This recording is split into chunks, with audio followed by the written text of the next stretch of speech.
বিজয় আর ত্যাগের রক্তিম পথ ধরে বাংলাদেশ আজ নতুন এক সূচনার অপেক্ষায়। 1971-এর মহান মুক্তিযুদ্ধ থেকে 2024-এর ছাত্র জনতার ঐতিহাসিক গণ অভ্যুত্থান, প্রতিটি সংগ্রামী ছিল সাম্য এবং ন্যায় বিচারের স্বপ্নের কথা। সেই স্বপ্নের প্রতিফলন হতে যাচ্ছে আগামী ত্রয়োদশ জাতীয় সংসদ নির্বাচনে। কয়েক কোটি নতুন ভোটারের ব্যালটে লেখা হবে আগামীর বাংলাদেশ। তাদের লক্ষ্য স্পষ্ট, একটি দুর্নীতিমুক্ত, বৈষম্যহীন, গণতান্ত্রিক এবং সুশাসিত নতুন বাংলাদেশ। এসব নিয়েই আমাদের বিশেষ আয়োজন স্টেপ ভোটের হাওয়া। আপনাদের সাথে আছি আমি মজুমদার জুয়েল। ভোটের হাওয়ায় আজ আমরা আলোচনা করব রাজশাহী ও পাবনা জেলার সংসদীয় আসনগুলো নিয়ে। জানবো সেখানকার প্রার্থীদের প্রতিশ্রুতি, নির্বাচন নিয়ে সেখানকার বিভিন্ন শ্রেণী পেশার মানুষ কি ভাবছেন সেসব নিয়ে। রাজশাহীতে জোরে সোরে বইছে ভোটের হাওয়া। প্রার্থীরা দিন রাত ঘুরছেন ভোটারদের দ্বারে দ্বারে। বিএনপি প্রার্থীরা বলছেন সুষ্ঠু, সুন্দর, নিরপেক্ষ নির্বাচন হলে তারা জেলার 6টি আসনেই বিজয়ী হবেন। তবে তারা শঙ্কায় আছেন প্রিজাইডিং অফিসারদের নিয়ে। কারিগরি শিক্ষা হোক না সাধারণ শিক্ষা হোক, তাদের যাতে কর্মসংস্থান হয়, এটাই এডিশন, অন্য কিছু না। ওনারা যা করেছেন তা শুধু উন্নয়ন করাই হবে আমার লক্ষ্য। আগামী দিনে রাশিবাসীকে নিয়ে বিশেষ করে বেকার সমস্যার সমাধান, স্বাস্থ্যসেবায়, শিক্ষাক্ষেত্রে আল্লাহ আমাদের সুযোগ দিলে দেশ পরিচালনায় আমরা এটা সুনিশ্চিত করব। রাজশাহী 3 অর্থাৎ জাতীয় সংসদের 54 নম্বর আসন মোহনপুরে ধানের শীষ প্রতিনিধি ইনশাল্লাহ পরিচালনা করছি। আমরা নির্বাচনী আচরণবিধির মধ্যে এখন আছি।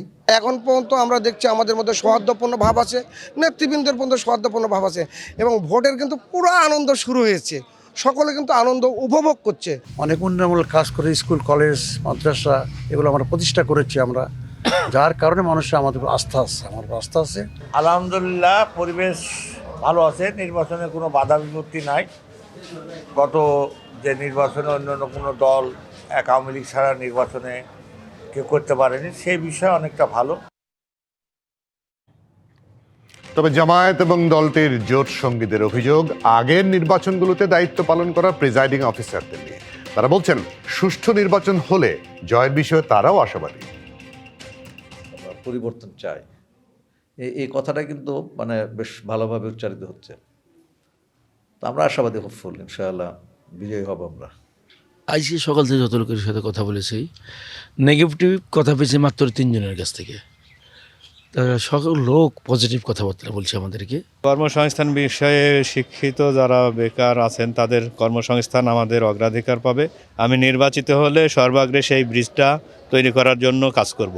নির্বাচনী যে আইন আছে সেই আইন অনুযায়ী এখন 20 তারিখ পর্যন্ত কোনো গণসংযোগ চলবে না। এখন যেটা করছি আমরা সেটা হচ্ছে গণভোটের পক্ষে যে প্রচারণা, সেগুলোই মূলত চলছে আর কি।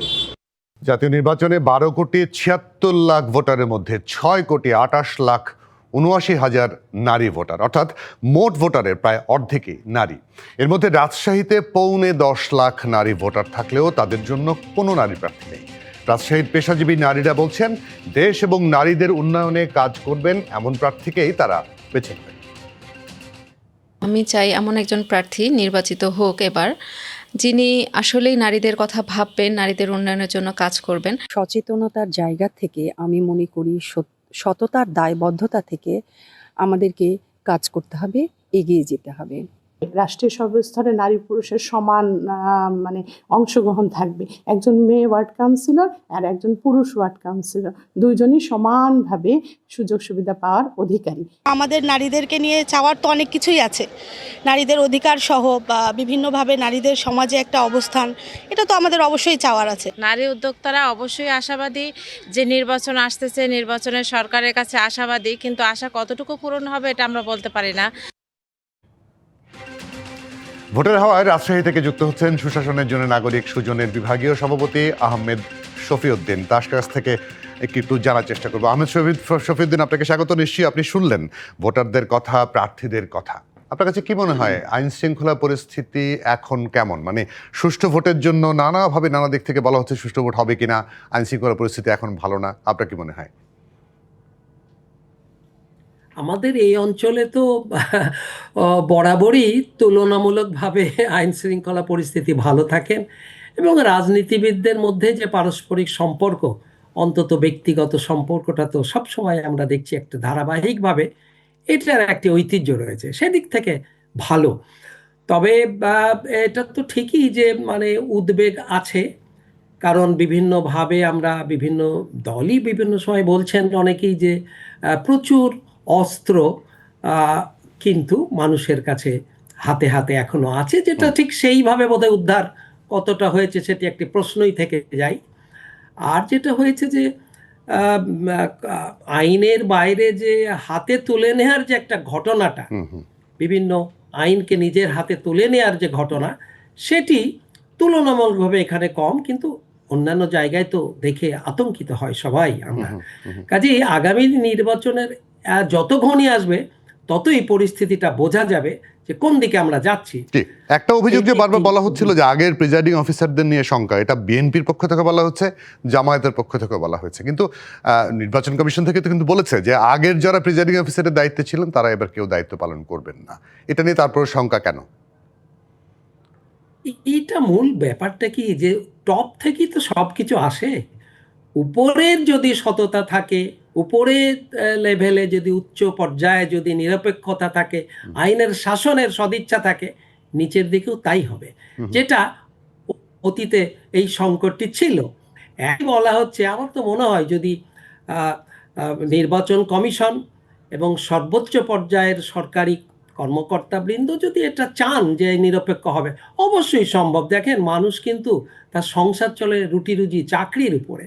কে কি দল করলে, এ দল করলো, গায়ে আমরা ছাপ লাগিয়ে দিয়ে নানান জনকে এখানে ওখানে শাস্তি দিচ্ছি, এটা আমার মনে হয় না যেটা খুব একটা কার্যকরী। হ্যাঁ, উপরের লেভেলে পলিসি নীতি নির্ধারক পর্যায়ে অবশ্যই রদবদল করা প্রয়োজন, কিন্তু আগের যে কথাগুলো বলা হচ্ছে, যেমন 24 কথা বলি বা 18 কথা বলি, তো আমি দামি নির্বাচন, রাতের ভোট হয়ে গেছে, সেগুলো তো ধরেন সরকারের পক্ষ থেকেও একটা সম্পৃক্ততা ছিল। সেটি সরকার যদি সেখানে কোনো পার্টি না হয়, এখনকার সরকার তো পার্টি না, তাহলে তো সেখানে সমস্যা থাকার কথা না। না, সেটা তো বটেই, সেটা তো ঠিকই, কারণ এইটাই হচ্ছে আসল ব্যাপার। কারণ সবাই নিজেদের চাকরিকে ভয় করেন, কাজেই তারা উপরের ইশারা ছাড়া এটি কেউ করবে না। আর উপরের ইশারা থাকলে আপনি যতই পাল্টে দেন, হ্যাঁ, ওই ঘটনাটি ঘটবে। একদম পরিষ্কার। আহমেদ শফিউদ্দিন, অনেক ধন্যবাদ, অনেক কৃতজ্ঞতা আপনাকে আমাদেরকে সময় দেওয়ার জন্য। সুশাসনের জন্য নাগরিকের সুজনের রাজশাহী বিভাগের সহসভাপতি আহমেদ শফিউদ্দিন ছিলেন আমাদের সঙ্গে। নির্বাচন নিয়ে কি ভাবছেন রাজশাহীর নানা শ্রেণী পেশার মানুষ, সে কথা জানতে আমাদের সঙ্গে রাজশাহী থেকে যুক্ত হচ্ছেন সহকর্মী সৌরভ হাবিব, তার কাছ থেকে জানবো, তার মাধ্যমে জানবো। সৌরভ হাবিব, আপনাকে স্বাগত। আপনার মাধ্যমে জানি কি ভাবছেন আপনার এলাকার মানুষ নির্বাচন নিয়ে।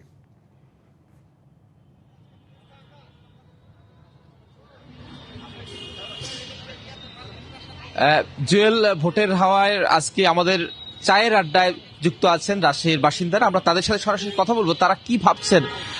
প্রথমে তরুণ প্রজন্মের যারা আছেন তাদের কাছে একটু বলবো যে ভোট সামনে চলে আসছে, একবারে ঘরের দরজায় বলা যায়, টোকা নাড়ছে, কি ভাবছেন আপনারা তরুণ প্রজন্ম? আমরা তো একটা ট্রানজিশন পিরিয়ডের মধ্যে যাচ্ছি, ফলে আমরা চাচ্ছি নির্বাচন, যেটা আপকামিং নির্বাচন হচ্ছে আমাদের, আমরা চাই এটা সুষ্ঠু এবং সুন্দরভাবে অংশগ্রহণমূলকভাবেই হোক, যেখানে নাগরিক তাদের ভোটাধিকার প্রয়োগ করতে পারে, এরকম একটা সুষ্ঠু পরিবেশ আপাতত আমরা প্রত্যাশা করছি। ভোট নিয়ে কি ভাবছেন, কেমন প্রার্থীকে বিবেচনা করবেন এবার? না, ইনশাল্লাহ ভোটটা যত তাড়াতাড়ি হবে, এটা আসলে সবারই জন্য ভালো হবে। এবং ভোটটা আমরা তরুণ প্রজন্ম হিসেবে চিন্তা করি যে ভোটটা অতি উৎসাহিতভাবে যেন আমরা দিতে পারি এবং সুষ্ঠু এবং শৃঙ্খলভাবে যেন ভোটে অংশগ্রহণ করতে পারি। কেমন ভোট দেখতে চান, কেমন প্রার্থী দেখতে চান আগামীতে জনপ্রতিনিধি হিসেবে? না, ধন্যবাদ। সেটা হচ্ছে যে ভোট মানে বাঙালির একটা উৎসব, কিন্তু আমার কেন জানি মনে হচ্ছে এই উৎসবে কিন্তু ভাটা পড়ে গেছে, সেই ভোটটা আমার মনে হচ্ছে না। আর আমি চাই যে সকল দলের অংশগ্রহণে একটা সুন্দর ভোট হোক এবং সেখানে প্রাপ্তি অপ্রাপ্তি না পাওয়ার যে একটা সংমিশ্রণ আছে সেটা হোক। কিন্তু এখন আমার চোখে তো এটা মনে হচ্ছে যে কেউ কেউ মনে হচ্ছে যে আমি পেয়ে গেছি, আবার কেউ কেউ হতাশ। তা আমি এই বাংলাদেশের একজন নাগরিক হিসাবে আমি বলতে চাই, সুষ্ঠু, সুন্দর এবং ভালো কাঠামোর মধ্যে যে ভোট হোক। কিন্তু এই কাঠামো যেভাবে তৈরি হয়ে আছে, এখানে আমার মনে হচ্ছে না যে মানুষের, নাগরিকদের যে ভোটের যে অধিকার, সে অধিকারটা ক্ষুণ্ণ হওয়ার সম্ভাবনা বেশিরভাগ দেখতে পাচ্ছি আর কি। সেক্ষেত্রে কেমন প্রার্থীকে এবার ভোট দিবেন?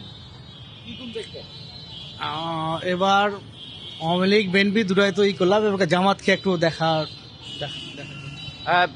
জুয়েল, শুনছিলেন এখানকার ভোটের হওয়ার অনুষ্ঠানে যারা এখানকার স্থানীয় যারা নাগরিক তারা তাদের মতামত দিচ্ছিলেন। জুয়েল, জি, আপনাকে অনেক ধন্যবাদ। সৌরভী, আমাদের সহকর্মী সৌরভী রাজশাহী থেকে যুক্ত ছিলেন। ত্রয়োদশ জাতীয় সংসদ নির্বাচন নিয়ে পাবনাতেও বইছে নির্বাচনী হাওয়া।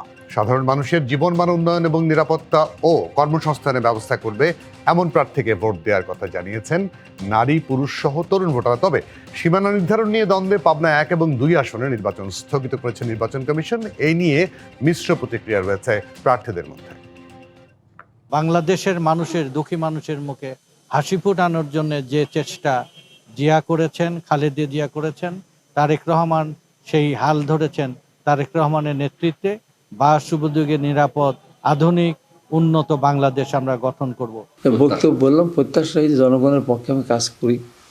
দৃশ্যমান আমার দেখছে, অতীতে করেছি, বর্তমান করছি, ভবিষ্যতে করব। মানুষ আমাকে নিয়ে আশাবাদী, আমিও দেখে নিয়ে আশাবাদী যে যদি আমি নির্বাচিত হতে পারি, আমার দল ক্ষমতা আসে, অবশ্যই এলাকার ভাগ্যোন্নয়নে, কৃষি ও কৃষকের ভাগ্যোন্নয়নে কাজ করব। বিএনপি প্রার্থীরা আশাবাদী হলেও লেভেল প্লেইং ফিল্ড নিয়ে শঙ্কা আছে জামায়াতে ইসলামী মনোনীত প্রার্থীদের মধ্যে। জেনে নিই তারা কি বলছেন। নির্বাচনী প্রচারণা চলছে।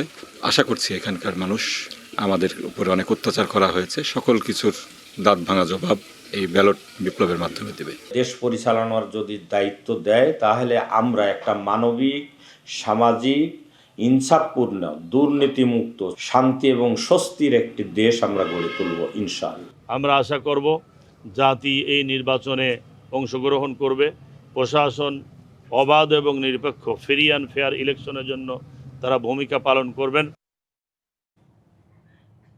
নির্বাচন নিয়ে পাবনার সাধারণ মানুষ কি ভাবছেন সেটাই জানার চেষ্টা করব। আমাদের সঙ্গে সহকর্মী পার্থ হাসান যুক্ত হচ্ছেন পাবনা থেকে। পার্থ, আমাকে নিশ্চয়ই আপনি শুনতে পাচ্ছেন, আপনাকে আমি দেখতে পাচ্ছি একপাশে।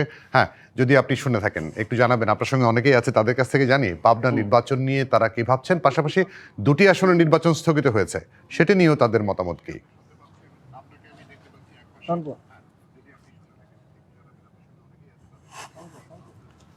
ধন্যবাদ। আসলে আপনি যেমনটি বলছিলেন যে আসলে পাবনায় কিন্তু ইতিমধ্যেই পাবনা 1 এবং 2 আসনের সীমানার জটিলতার কারণে কিন্তু নির্বাচন স্থগিত করা হয়েছে।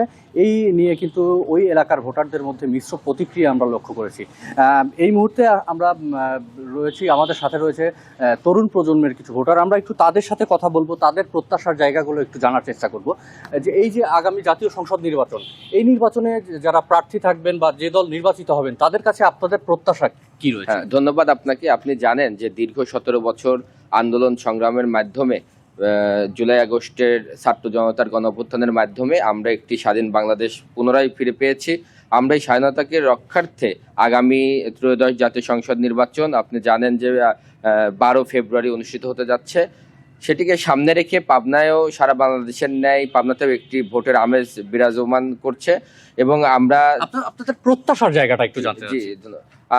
আমাদের প্রত্যাশা, আমাদের পাবনাতে আপনি জানেন যে পাবনা বিজ্ঞান প্রযুক্তি বিশ্ববিদ্যালয় একটি পূর্ণাঙ্গ বিশ্ববিদ্যালয় রয়েছে, এডওয়ার্ড কলেজ বিশ্ববিদ্যালয় একটি প্রাচীন শিক্ষা প্রতিষ্ঠান, আপনার পাবনা টেক্সটাইল ইঞ্জিনিয়ারিং কলেজ আছে, আপনার মেডিকেল কলেজ হয়েছে।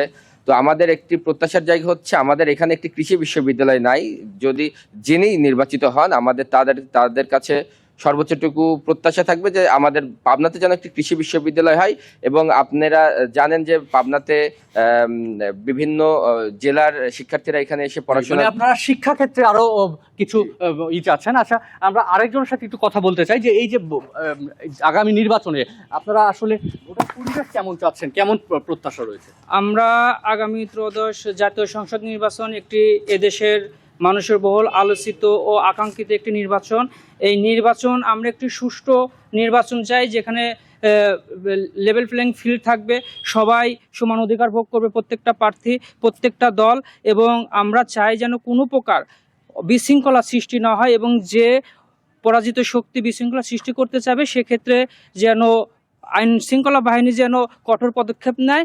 এবং আমরা চাই এই দেশের মানুষ, বিশেষ করে পাবনাবাসীরা, আমেজপূর্ণ যে নির্বাচনের যে পরিবেশ তৈরি হয়েছে সেই পরিবেশের মাধ্যমে সবাই যেন তাদের ভোটাধিকার প্রয়োগ করতে পারে। এবং আমাদের কাছে এটাই আইনশৃঙ্খলা বাহিনী এবং প্রশাসনের কাছে দাবি থাকবে যে আমরা যেন সকল দল তারা তাদের যে লেভেল ফিলিং ফিল্ডটা থাকবে সেই অনুযায়ী সবাই সকলে ভোট দিতে হবে, সুষ্ঠু পরিবেশটা আমরা নিশ্চিত থাকে। যে যেমনটি শুনছিলেন যে এই তরুণ প্রজন্মের যারা ভোটার রয়েছে তারা কিন্তু আশা করছেন যে একটা লেভেল প্লেইং ফিল্ড এবং সুষ্ঠু পরিবেশের নিশ্চয়তা তারা দাবি করছেন। এছাড়া আপনাকে আরেকটি বিষয় জানিয়ে রাখতে চাই, পাবনা কিন্তু প্রায় 200 বছরের পুরনো একটি শহর, সেই তুলনায় কিন্তু এই এলাকাতে আসলে উন্নয়নের ছোঁয়া খুব একটা লাগেনি। আমরা বিভিন্ন শ্রেণী পেশার মানুষের সাথে কথা বলেছি, তাদের প্রত্যাশা কিন্তু যে এই অঞ্চলে যেন যেই নির্বাচিত হোক তারা এই পাবনার উন্নয়নে কাজ করবে, এমনটি প্রত্যাশা কিন্তু সকলের। অনেক ধন্যবাদ পার্থ হাসান, আমাদের সহকর্মী পার্থ হাসান পাবনা থেকে জানাচ্ছিলেন, তার সঙ্গে অনেকে ছিলেন, তারা তাদের কথা জানাচ্ছিলেন। আমরা ছিলাম এতক্ষণ স্টেপ ভোটের হাওয়ায়। এই ছিল আজকের আয়োজন, ডিবিসির সঙ্গে থাকবেন।